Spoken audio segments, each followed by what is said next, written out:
Olá, ilustres seguidores deste canal, damas e cavalheiros, viajantes da história. Hoje vamos apertar os cintos de segurança, ligar a máquina do tempo e aterrissar na enseada de Botafogo no ano de 1817. Para quê? Obviamente que se trata de uma belíssima enseada, mas para ver uma particularidade interessante que existia no local, um cais. Bom, naquela época o Rio de Janeiro era uma cidade essencialmente marítima, né? Até a chegada dos aviões, né? da construção dos aeroportos internacionais, né? Das grandes aeronaves, era uma cidade marítima, né? Ou seja, com exceção de quem vinha do interior do Brasil em lombo de burro, né, transportando cargas, né, os chamados tropeiros, todo mundo que chegava no Rio de Janeiro tinha que chegar de navio, né? E mesmo as ligações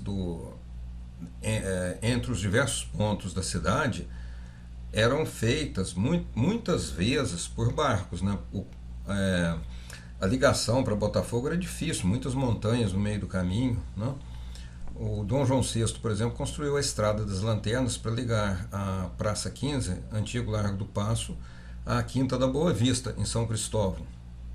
Mas era possível também ele sair de barco ali, né, do cais do antigo Largo do Paço, Praça 15, para seguir em direção a São Cristóvão, que naquela época tinha uma praia ali, né? Ele poderia descer muito bem em algum cais ali e depois subir de carruagem que estivesse esperando ele, né? Me parece que Dom João VI ele não gostava muito de barco, não. Mas, enfim, existiam barcos que iam para Botafogo, existiam barcos que iam para o Saco do Alferes. Saco do Alferes seria uma enseada ali para os lados da Gamboa. Por ali existiam várias praias, né, onde foi construído o Porto do Rio. Então, vários desses bairros eram ligados por transporte marítimo, né, principalmente no início a vela, bem, e posteriormente a vapor, né? Mas nessa época, em 1817, era a vela, né? Uma distância ali de Botafogo para o Largo do Paço seria navegação a vela para atravessar para Niterói também.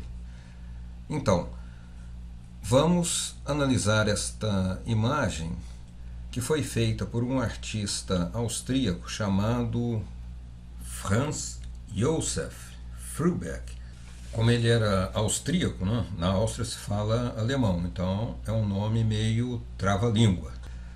Bom, antes de analisarmos essa imagem com todos os seus detalhes e também fazer uma comparação dessa imagem com os tempos atuais, vamos falar rapidamente sobre esse artista austríaco. Ele veio para o Brasil em um navio chamado Dom João VI, nau Dom João VI, que trouxe a princesa Leopoldina ao Brasil, obviamente para casar com o Dom Pedro I. Esse Froberg, ele viajou como assistente bibliotecário nesse navio. São dele os únicos registros iconográficos, né? Ou seja, os desenhos dessa travessia marítima de 85 dias da viagem da Leopoldina da Europa para o Brasil. Na verdade, ele não era nem bibliotecário nem artista, mas o entusiasmo e desejo de aventura o colocaram nesse navio. Ele conseguiu fazer parte dessa tripulação porque ele tinha um parentesco com uma pessoa que acho que era do staff da Leopoldina e pediu esse emprego. Acho que ele já tinha viajado como caixeiro viajante, gostava de viajar, então ele deu um jeito de pedir para conseguir esse emprego. Ele nunca estudou belas artes, eu não sei como que ele aprendeu a desenhar, né, talvez por conta própria, Ele não é um artista assim, como é que se diz, com um altíssimo grau de aprimoramento, mas deixou um legado, né? Uma documentação histórica bacana aí para a gente ver. Então é isso aí o que a gente pode falar sobre esse jovem austríaco de 22 anos que acabou entrando para a história, né? Se tornou um herói da iconografia e dos registros, né, dessa viagem, e também ele registrou várias cenas aqui no Rio de Janeiro daquela época. Existiam outros artistas que fizeram isso também, mas a contribuição dele também é importante, porque tem coisas que ele registrou que outros não registraram, ou pelo menos com a visão dele. Bom, então vamos dar uma repassada nessa imagem, explorando os inúmeros detalhes, né, que podemos ver aqui. Em primeiro plano, aqui estamos vendo o cais, não? Aqui do lado esquerdo, uma vendedora, provavelmente de quitutes, alguma coisa, né, algum comestível.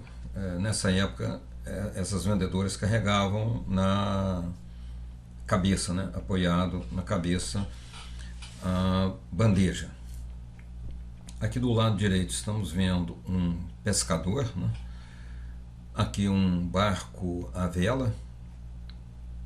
Esse barco à vela poderia ser muito bem de propriedade de alguém que costumasse usá-lo também como, não somente para pescar, mas também como meio de transporte para ir a outras partes do Rio de Janeiro, como Flamengo, Glória, e até o centro da cidade, ou de repente ir até lá em São Cristóvão. Nesse cais, observe que tem esta área coberta, né? O que seria isso aqui? Isso aqui poderia ser ter uns bancos de espera, né, aqui, porque imagine num dia de calor torrencial, de sol, alguém esperando a chegada do barco, né, para ir para outra área da cidade. Vamos voltar novamente o zoom. Aqui ao fundo nós vemos o Pico do Corcovado. Lembrando que de Botafogo é possível avistar as seguintes montanhas, né? Quem olha em direção ao mar vê o Morro da Urca e o Pão de Açúcar. E essa enseada, ela é coroada. Hoje esses morros não aparecem muito, porque, por exemplo, o Morro da Viúva está todo coberto de prédios. Tem um vídeo nesse canal que fala sobre o Morro da Viúva. Do lado esquerdo de quem olha e do lado direito o Morro do Pasmado. Já olhando para o lado do Corcovado, um pouco mais para a esquerda, era possível ver a Pedra da Gávea e também o Morro Dois Irmãos, porque não existiam esses arranha-céus hoje que tampam esses morros, obstrui a visão. Então aqui estão as casas em estilo colonial, né, com aquelas telhas canal. Observe que esse pier aqui, né, pier ou cais, era obviamente todo de madeira, né? Aqui a construção disso aqui também de madeira. Aqui várias casas de 2 andares. E aqui, ó, o que a gente está vendo aqui? Isso aqui é uma gôndola ou um ônibus puxado a burro. Essa gôndola ou ônibus puxado a burro, onde eu estou circulando aqui com o cursor do mouse, ela tinha uma entrada pelos fundos, né?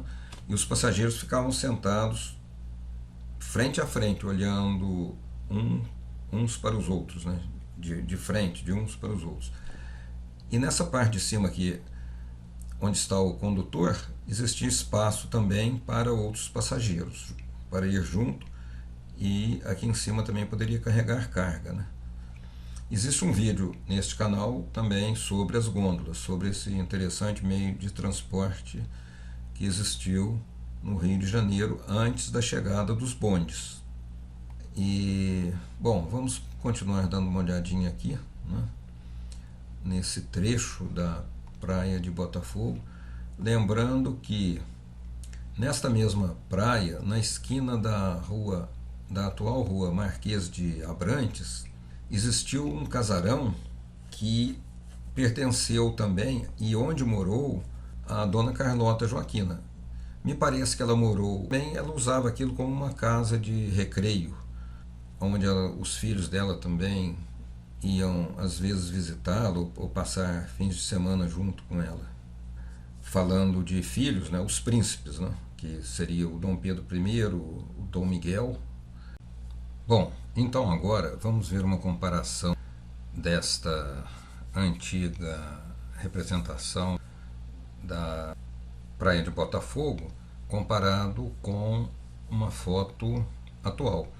Essa foto foi tirada do mar, então de longa distância, obviamente se consegue ver as montanhas, mas quem está ao nível do chão ali na praia tem a sua visão obstruída por esses arranha-céus, ou seja, esses prédios altos que aparecem aí na foto.